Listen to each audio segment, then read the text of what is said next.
Assalamualaikum warahmatullahi wabarakatuh. Salam sejahtera untuk kita semua. Berjumpa lagi dengan saya, Rini, selaku moderator yang nantinya akan memandu acara webinar pada malam hari ini. Nah, tentunya tidak terasa ya volume webinar kita sudah berjalan sampai 2 volume. Dan tidak terasa juga ini sudah ada di topik yang ketiga. Nah, pada malam hari ini kita akan belajar tentang keamanan pangan atau food safety dalam K3. Nah, sebelum melaksanakan webinar, mungkin kita mulai dulu webinar ini dengan bacaan basmalah bersama-sama. Bismillahirrahmanirrahim. Nah, eh, seperti saya bilang tadi, kita sudah 2 volume ya. Nah, untuk volume yang kedua ini tentunya dengan narasumber yang tidak kalah luar biasa. Nah, untuk malam hari ini kita berjumpa lagi mungkin yang sudah pernah ikut berjumpa lagi dengan Kak Tia gitu kan. Yang sudah ikut mungkin sudah kenal dengan Kak Tia. Nah, Kak Tia pada malam hari ini akan menyampaikan tentang keamanan pangan atau food safety dalam K3. Kak Tia, apakah sudah ready? Bismillah, sudah Kak Rini. Oke, bagaimana kabarnya? Insya Allah luar Alhamdulillah, biasa suara ya. suara saya terdengar ya Kak ya? Terdengar sekali sangat jelas.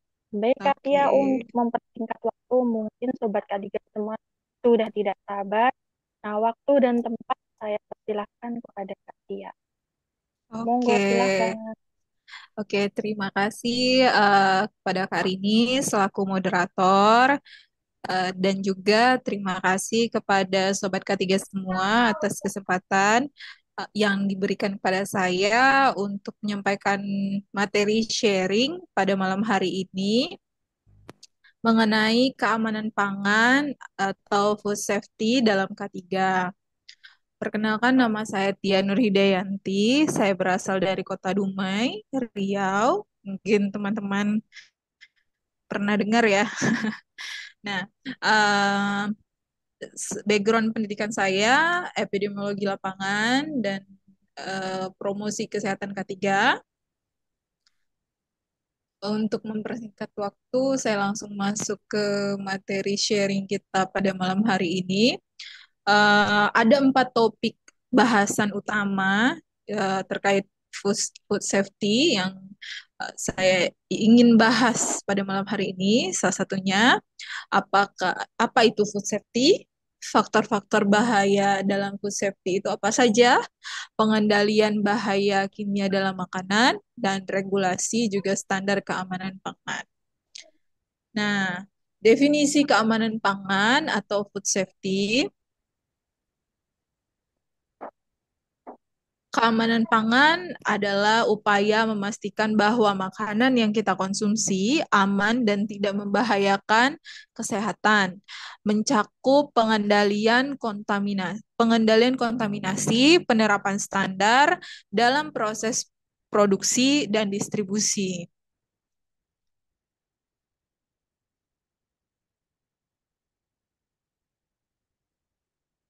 Maaf, ini slide saya terkendala. Halo, ada yang dengar? Maaf, Karini.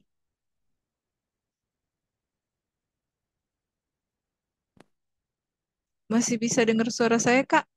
Masih Kak Tia. Oke. Saya lanjutkan. Untuk tujuan dari food safety sendiri adalah untuk menciptakan lingkungan kerja yang aman dan sehat. Integrasi keamanan pada pangan dalam K3 membantu mengurangi resiko yang dapat mempengaruhi kesehatan pekerja. Faktor-faktor bahaya dalam food safety itu apa saja?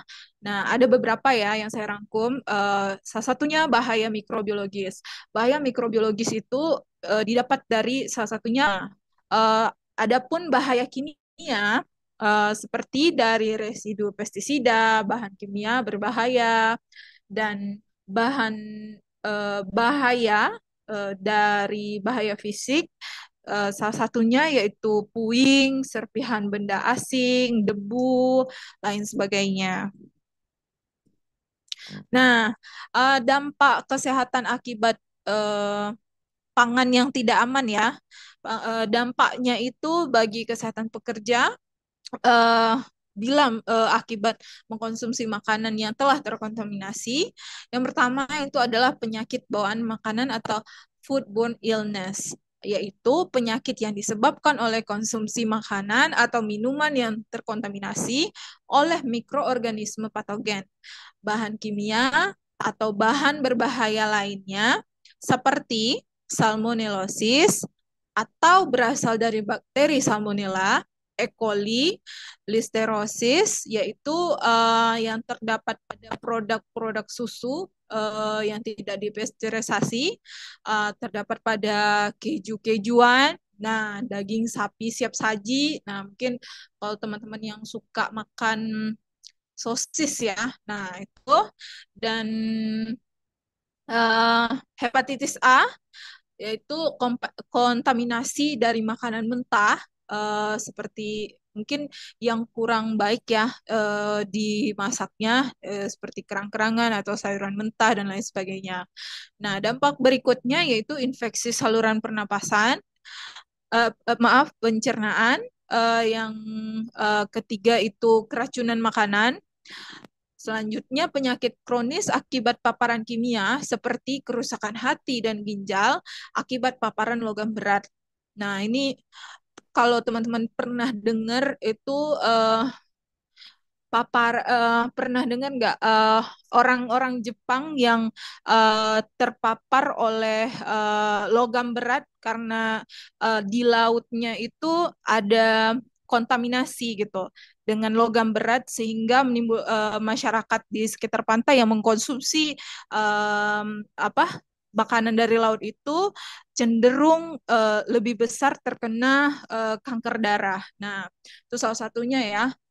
Terus pestisida atau bahan industri lainnya dalam jangka panjang. Selanjutnya yaitu alergi atau intoleran makanan. Dan yang keenam, hepatitis A, seperti yang saya sebut tadi, penyebaran dari kontaminasi makanan atau air juga dikarenakan tidak menjaga kebersihan pribadi. Infeksi hepatitis A menyebabkan peradangan hati. Selanjutnya, dehidrasi dan malnutrisi jika mengkonsumsi makanan yang terkontaminasi dalam jangka panjang. Selanjutnya yaitu stres psikologis.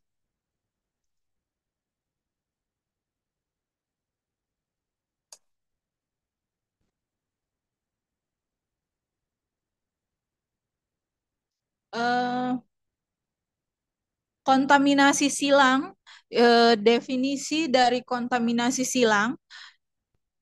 Kontaminasi silang itu merupakan proses perpindahan mikroorganisme berbahaya, bahan kimia, fisik dari satu bahan atau permukaan ke bahan makanan lainnya yang menyebabkan makanan tersebut tidak aman untuk dikonsumsi. Ini seperti contohnya ya, saya sertakan fotonya gitu, gambarnya. Yang paling sering teman-teman mungkin lakukan itu menggabungkan telenan. Nah, itu yang paling sering tuh ya. Telenan untuk motong daging dengan motong sayur disamain, udah biar hemat gitu ya. Nah, itu sebenarnya kurang baik ya teman-teman semua, Sobat K3. Nah, sebaiknya dipisahkan antara uh, telenan untuk daging atau daging dan sayuran, itu sebaiknya dipisahkan karena akan menimbulkan itu tadi kontaminasi silang itu. Jadi ya kalau bisa sebaiknya gitu ya. Nah, selanjutnya cara pencegahannya. Nah, pemisahan area alat untuk menangani bahan mentah dan bahan yang telah dimasak, memberikan dan mencuci makanan atau peralatan serta permukaan kerja secara menyeluruh, mencuci tangan sebelum menyentuh makanan. Selanjutnya, prosedur pengelolaan makanan. kebersihan yang pertama tentu ya menjaga kebersihan pribadi seperti mencuci tangan, menggunakan APD. Ini mungkin kalau menggunakan APD kalau kita di rumah ya, kalau misalnya atau di di lingkungan industri, kalau APD yang wajib ya gitu supaya tidak menimbulkan percikan saliva gitu atau air ludah. Nah, sebaiknya menggunakan masker gitu. Nah, apalagi kalau misalnya dia terindikasi sakit ya, demam, flu atau apa. Nah, hindari menangani makanan jika dalam keadaan sakit. Nah, atau memiliki luka terbuka tanpa perlindungan yang tepat. Kadang lagi luka terbuka gitu kan, tangannya oh ya hajar aja gitu ya. Nah, sebaiknya jangan ya, sobat ketiga. Nah, selanjutnya prosedur pengolahan makanan yaitu pemisahan makanan atau void and cross contamination, pemisahan penggunaan peralatan makanan mentah dan siap saji, penyimpanan makanan mentah di rak bawah untuk mengantisipasi cairan tidak menetes pada makanan siap makan di bawahnya. Nah, ini misalnya kalau misalnya teman-teman beli daging atau beli ayam gitu ya, saya mau nyimpan di chiller ya di bagian bawah gitu. Uh, jadi di bawahnya kan ada rak-raknya itu, di bawahnya itu masih ada nasi goreng atau mie goreng gitu ya. Nah, nyimpan uh, ayamnya di atas gitu atau dagingnya di atas ya. Kita nggak tahu gitu kalau misalnya ada tetesan cairan atau apa yang bisa saja menetes ke mie goreng atau nasi goreng di bawahnya. Jadi sebaiknya dilakukan pemisahan makanan yang tepat seperti itu. Nah, yang ketiga, memasak pada suhu yang tepat. Keempat, pendinginan dan penyimpanan makanan pada suhu yang tepat. Pencucian peralatan, pembersihan dengan benar peralatan masak atau makanan setelah digunakan, terutama setelah menangani makanan mentah. Mengganti kain lap atau spons secara berkala dapat mencegah kontaminasi bakteri. Nah, ini paling sering nih kalau kadang saya juga ya. Nih, kayaknya ini kebiasaan atau habit gitu. Sebelum hancur itu spons untuk cuci piring itu kayaknya nggak mau diganti ya. Jadi mulai sekarang nih kayaknya ya setiap bulan kalau bisa itu tuh harus digantilah gitu kan, daripada ya kita sakit gitu kan, ya sakitnya lebih repot daripada mengganti spons yang ya seperti itu ya sobat ketiga. Nah, selanjutnya pengelolaan limbah. Limbah makanan dibuang dalam wadah tertutup dan jangan dibiarkan bertumpuk di dapur. Dan yang terakhir pengawasan bahan baku. Sebaiknya dipilih tuh bahan baku apakah dalam keadaan yang baik, segar, bersih, tidak kadaluarsa, dan kemasannya masih baik gitu kan. Nah, selanjutnya penanganan limbah dan sisa makanan. Adapun beberapa penanganannya yang uh, saya coba rangkum. Yang pertama, memisahkan limbah berdasarkan jenisnya. Jadi kan sering tuh kita lihat udah aware ya, masyarakat sekarang memisahkan limbah organik, sisa potongan-potongan sayur, memisahkan dengan yang anorganik gitu, apalagi yang berbahaya gitu. Karena kalau yang organik bisa dibuat lagi pupuk atau lain sebagainya. Nah, yang kedua, pengolahan sisa makanan. Simpan sisa makanan dengan benar atau kalau perlu labeli. Nah, penting ya kalau label ini mungkin sepele ya teman-teman, sobat ketiga, tapi label pada makanan kita tahu kapan pembuatan makanan itu dibuat seperti itu. Jadi kita tahu jarak kita mengkonsumsi dengan makanan makanan itu dibuat itu sudah berapa lama gitu kan. Nah, tidak mengkonsumsi makanan yang sudah lama juga. Selanjutnya, gunakan wadah limbah yang aman. Wadah limbah yang aman seperti apa? Sebaiknya yang tertutup karena menghindari faktor-faktor ya pembawa penyakit seperti lalat gitu, tikus seperti itu ya. Dan selanjutnya eh, kalau misalnya wadahnya itu pastikan tidak bocor dan membersihkan juga secara rutin. Walaupun wadah limbah ya, kadang tong sampah kita ya udahlah gitu kan, ya dibiarin aja gitu. Sebaiknya dibersihkan juga secara rutin. Nah, yang keempat, buang makanan yang kadaluarsa dan terkontaminasi. Yang kelima, pengelolaan limbah limbah cair dan tidak membuang mm, limbah minyak goreng bekas sembarangan, pemisahan limbah padat, cair, dan kimia berbahaya. Yang keenam, pengelolaan limbah organik, mengolah menjadi kompos, buang limbah ke tempat yang telah direkomendasikan.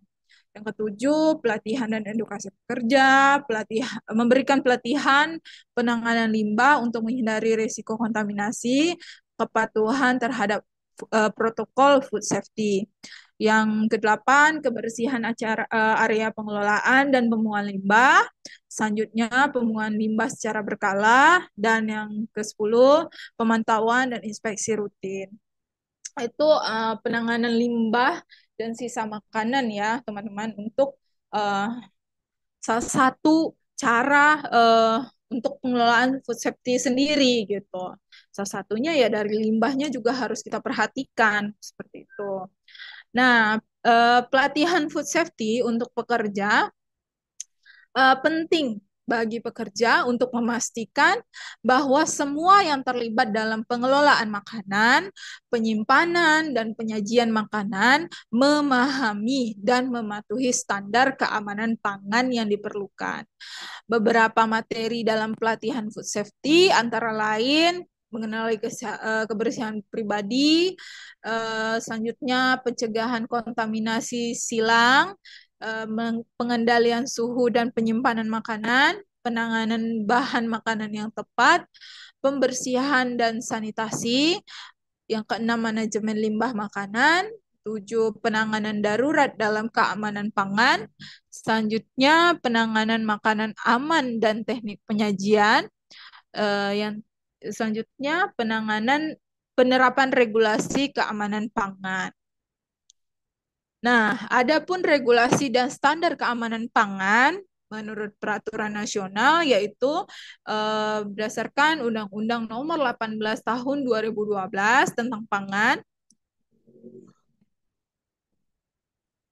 Yang selanjutnya peraturan pemerintah nomor 86 tahun 2019 tentang keamanan pangan.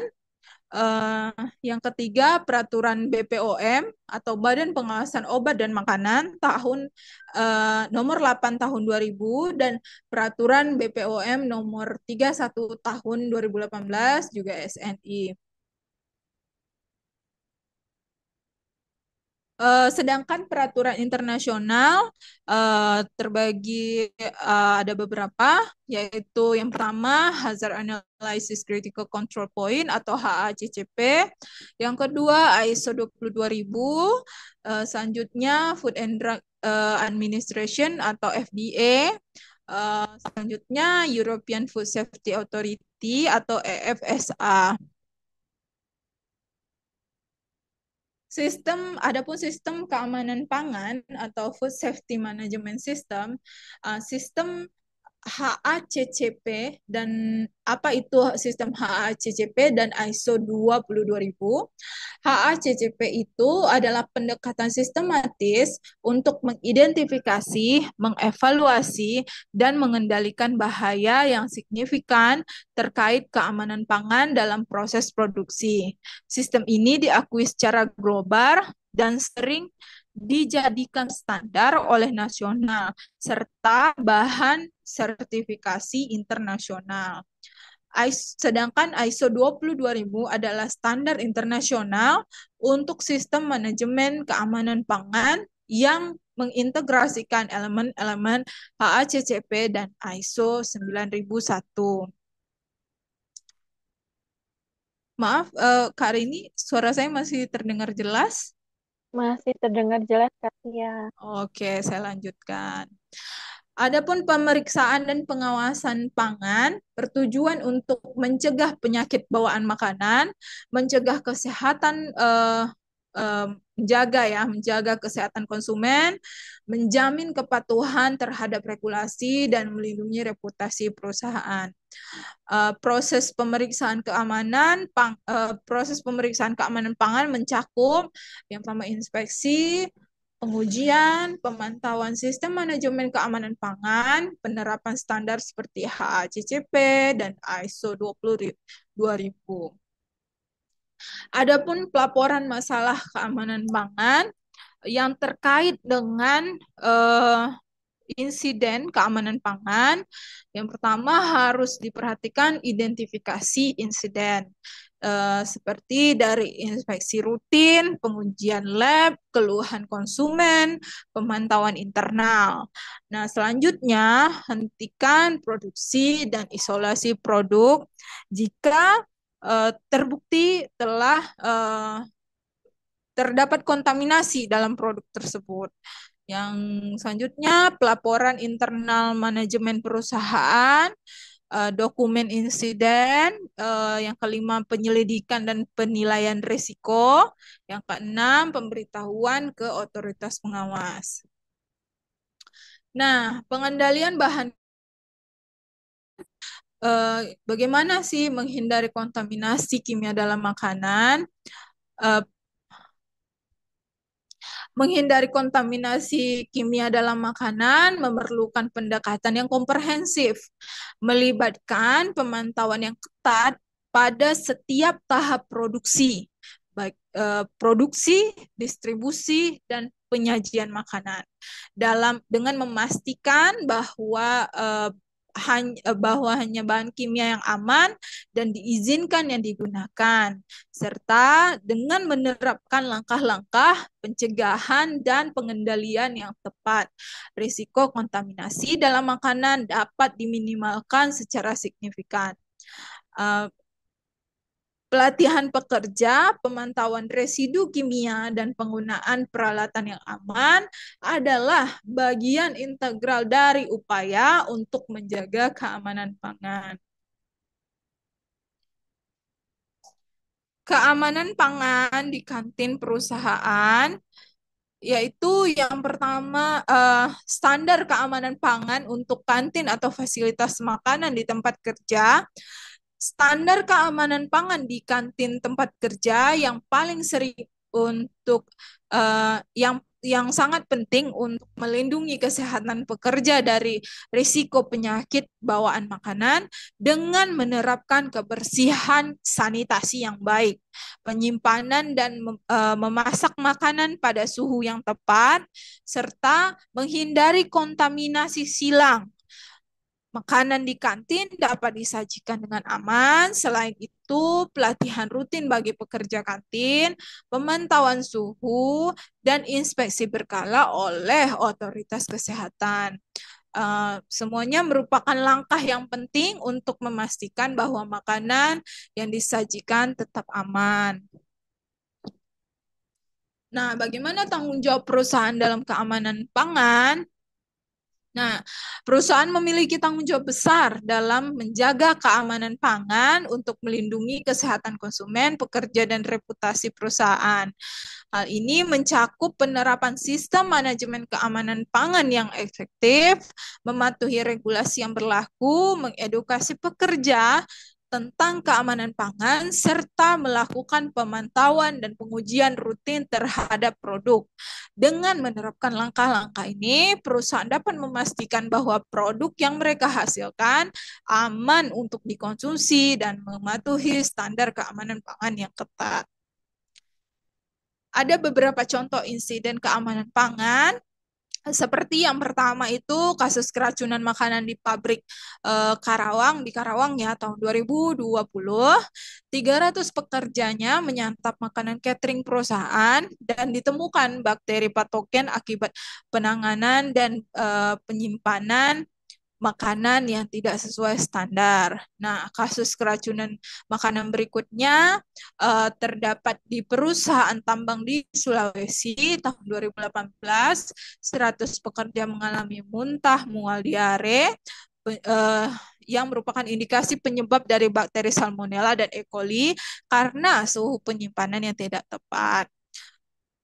Adapun kasus keracunan di perusahaan tekstil di Bandung yang terjadi tahun 2017, lebih dari 50 pekerja keracunan makanan akibat bakteri Staphylococcus aureus.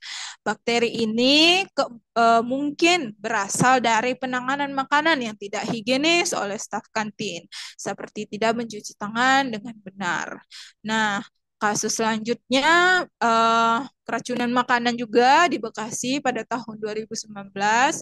Puluhan pekerja mengeluhkan muntah, mual, diare hingga keracunan makanan karena ditemukan bakteri Bacillus cereus yang biasanya ditemukan pada makanan yang disimpan pada suhu ruang terlalu lama. Makanan yang seharusnya disimpan di suhu yang dingin tidak disimpan dengan benar dan menyebabkan pertumbuhan bakteri.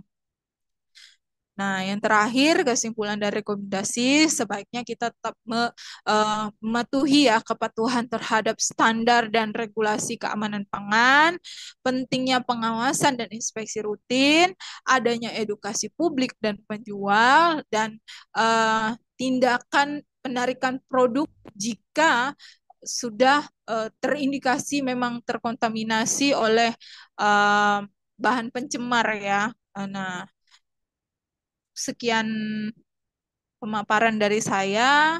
Saya kembalikan kepada Kak Rini. Baik, terima kasih Kak Tia. Materi yang sangat luar biasa sekali ya. Mengingat kalau kita tidak menerapkan keamanan pangan dengan baik, dampaknya tadi ya yang paling sangat terkenal tuh penyakit Minamata di Jepang tadi ya Kak Tia ya. Ya, Iya, Kak Rini. kejadian dampaknya sampai seumur hidup. Kemudian kalau di kehidupan sehari-hari saya ingatnya kalau makanan yang saya konsumsi kadang-kadang walaupun itu berasal dari tempat yang terkenal gitu Kak ya, teples atau rambut. Nah, mungkin itu masuk keamanan pangan juga ya kalau tidak Iya, diterapkan iya, dengan benar. baik, mungkin dampaknya seperti itu. Nah, sebelum saya lanjut ke sesi berikutnya, mungkin mengingatkan sobat ketiga untuk absen ya, absen di yang sudah di-share di chat, ada absen, kemudian presensi dan evaluasi. Nah, mengingatkan lagi juga, jadi webinar ini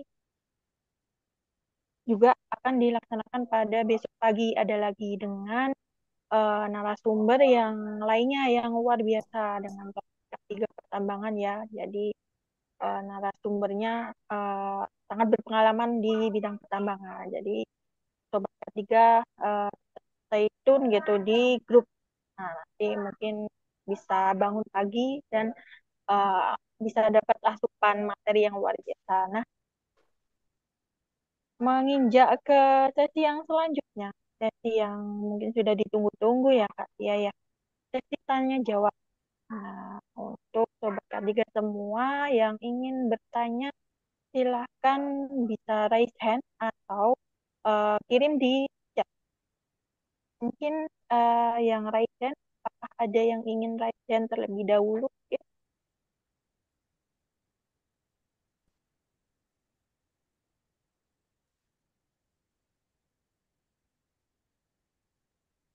Oh, sepertinya malu-malu Kak Tia. Ada malu-malu semua. Atau mungkin bisa diketikkan di chat. Sobat ketiga yang ingin bertanya bisa dikirimkan di link chat ya.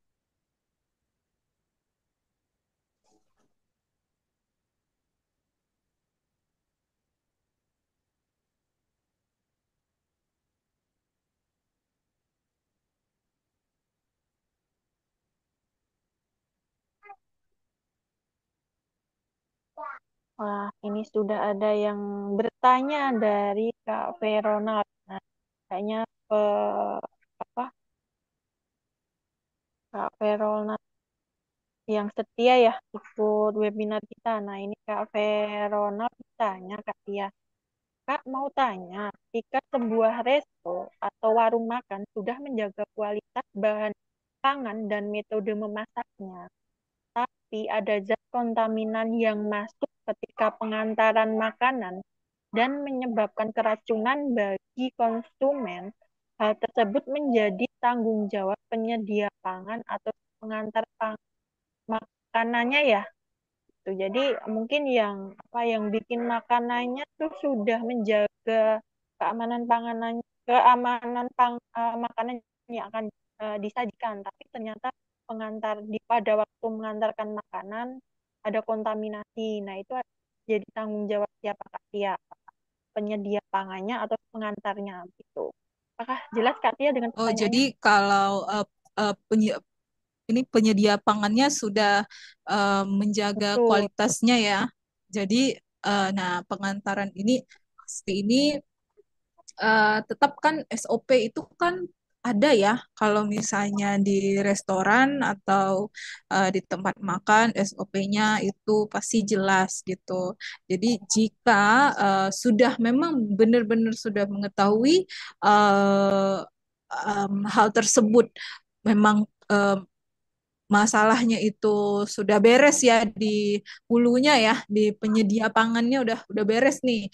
Berarti sudah memang tahu masalah kontaminasinya itu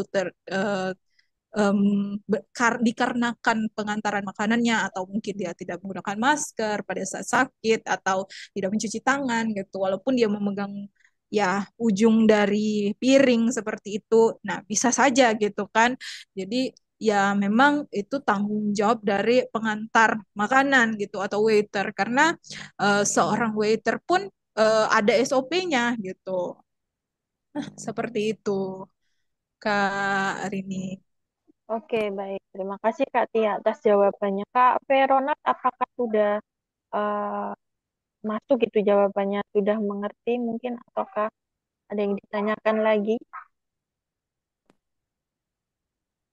Oke, baik. Sudah cukup jelas Kak. Terima kasih. Nah, ada yang bertanya lagi Kak Tia dari Kak Muti. Nah, untuk keamanan pangan, apakah ada ahli khususnya yang menangani? Apakah ada yang bertanggung jawab gitu terhadap food safety? Kalau setahu saya ini langsung jawab ya hari ini ya. Iya, iya, Ini silakan. sepengetahuan saya kalau untuk ahli K3 khusus yang untuk khususnya banget food safety itu mungkin tidak ada gitu. Dia jadi kalau kalau misalnya di perusahaan jika setelah tersedia dengan baik ya misalnya ada kerjasama dengan pihak ketiga atau catering. Nah, pihak ketiga itu yang menangani masalah food safety-nya seperti itu. Nah, jadi mereka juga pastinya sudah mengalami melalui inspeksi juga gitu kan, audit juga gitu. Nah, sedangkan mungkin dari misalnya di rumah sakit ya, kalau di rumah sakit kan biasanya ditangani oleh nutrisionis atau ahli gizi rumah sakit yang bekerja sama juga dengan ahli K3-nya. Jadi, tapi memang pelatihan K3 yang pelatihan mengenai food safety ini emang ada gitu. Cuman kalau di lapangannya pasti akan ada kerjasama ya seperti yang saya sebutkan tadi di rumah sakit itu akan ada kerjasama dengan nutrisionis rumah sakit dan ahli atau di rumah sakit misal seperti itu Kak. Baik, Kak Tia. Kak Muti, apakah sudah jelas dengan jawaban Kak Tia, ataukah ada yang ingin ditanyakan lagi?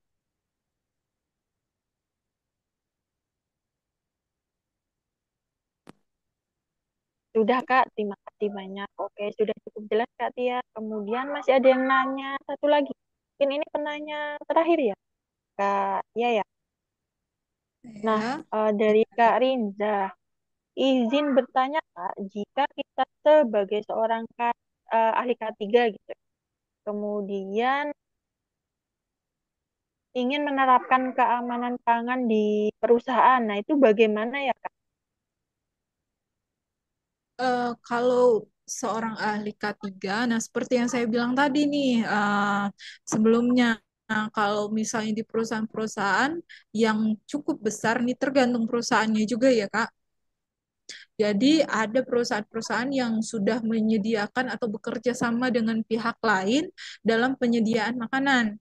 Jadi mungkin kalau peran dari ahli K3-nya sendiri, mereka mungkin mengawasi juga dalam food safety di kantin itu atau penyedia makanan di kantin itu.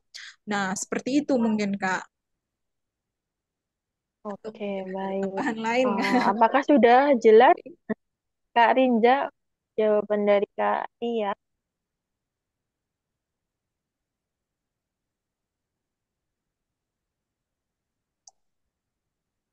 Oh, sudah sangat jelas. Oke, baik. Ada pertanyaan lagi? Ah, nggak apa-apa ya, ini ya terakhir ya Kak Tia. Ya mungkin sebenarnya hampir mirip Boleh, ya. boleh. Iya. Izin bertanya Kak, apakah perlu sertifikasi untuk menjadi ahli keamanan pangan? Dan tadi sebenarnya udah agak dibahas ya Kak, mungkin. Nah, apakah ada sertifikasinya Nah, untuk ahli kalau keamanan pangan? ya kalau sertifikasinya tadi seperti yang saya bilang tadi ada mengikuti pelatihan seperti HA HACCP atau ISO 22000 tapi memang di dalam eh, pekerjaannya di lapangannya tetap juga menjadi ya tetap juga di dalam dunia K3 umumnya gitu. Jadi mungkin itu sertifikasi tambahan selain dari ahli K3 umum. Nah, kita boleh menambah lagi untuk sertifikasi berikutnya mengenai food safety dalam K3-nya seperti itu. Baik Kak. Iya, nah apakah sudah jelas Kak? Leha ya, jawaban dari Kak Tia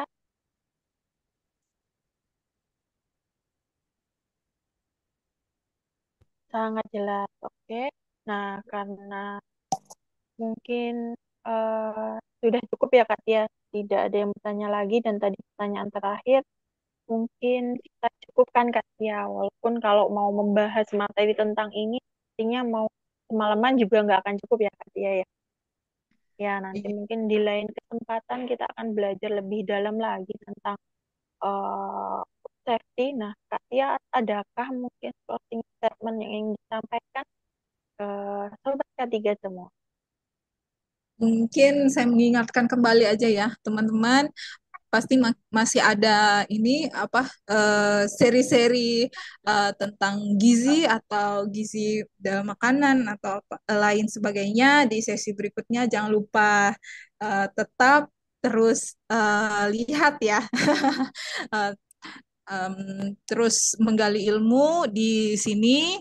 Dan untuk masalah keamanan pangan sendiri mungkin mungkin hal yang sepele, tapi sangat besar pengaruhnya. Apalagi jika memang um, hal itu memang seperti yang saya bilang tadi berpengaruh pada kontaminasi silang seperti itu, Kak. Jadi halnya mungkin ya sekedar telenan atau spons yang saya ulas tadi gitu ya. Itu biasalah seperti itu. Tapi besar loh efeknya. Jadi nggak ada salahnya kita mengubah sedikit habit kita, kebiasaan-kebiasaan kita menjadi lebih sehat, lebih baik seperti itu, Kak. Oke, baik Kak Tia. Terima kasih atas closing statement-nya. Sampai berjumpa dengan Kak Tia di materi-materi yang lain ya tentunya. Kita tunggu Siap. nanti. Oke, terima kasih Kak Tia. Nah, sebelum mungkin saya tutup webinar pada malam hari ini, mengingatkan lagi untuk Sobat K3, absen, kemudian evaluasi dan prosesnya sudah di-share di chat, mungkin nanti bisa diisi. Nah, mengingatkan juga bahwa masih ada webinar-webinar lain yang menarik ya. Jadi, pantau di grup gitu, karena di volume 2 ini akan ada banyak kejutan gitu kan. Narasumber-narasumber yang sangat luar biasa yang berpengalaman di bidangnya gitu. Pantau juga di media sosial kami gitu kan, karena nanti akan ada hal-hal menarik. Nah, untuk besok Sabtu pagi nih. Nah, nanti besok Sabtu pagi kita bisa belajar tentang ketiga pertambangan. Jadi eh, ikut untuk besok pagi ya, karena narasumbernya sangat luar biasa sekali. Nah, untuk sobat K3 semuanya, dan Kak Tia, terima kasih atas partisipasinya pada malam hari ini yang Terima kasih sangat kembali. luar biasa. Iya, kemudian semoga kita selalu diberi keselamatan dan kesehatan gitu kan. Dan saya mohon Amin. maaf selaku moderator apabila ada hal-hal yang kurang berkenan. Be safety, be healthy, be happy. Terima kasih semua. Sampai jumpa di webinar-webinar selanjutnya. Terima kasih. Terima kasih semua.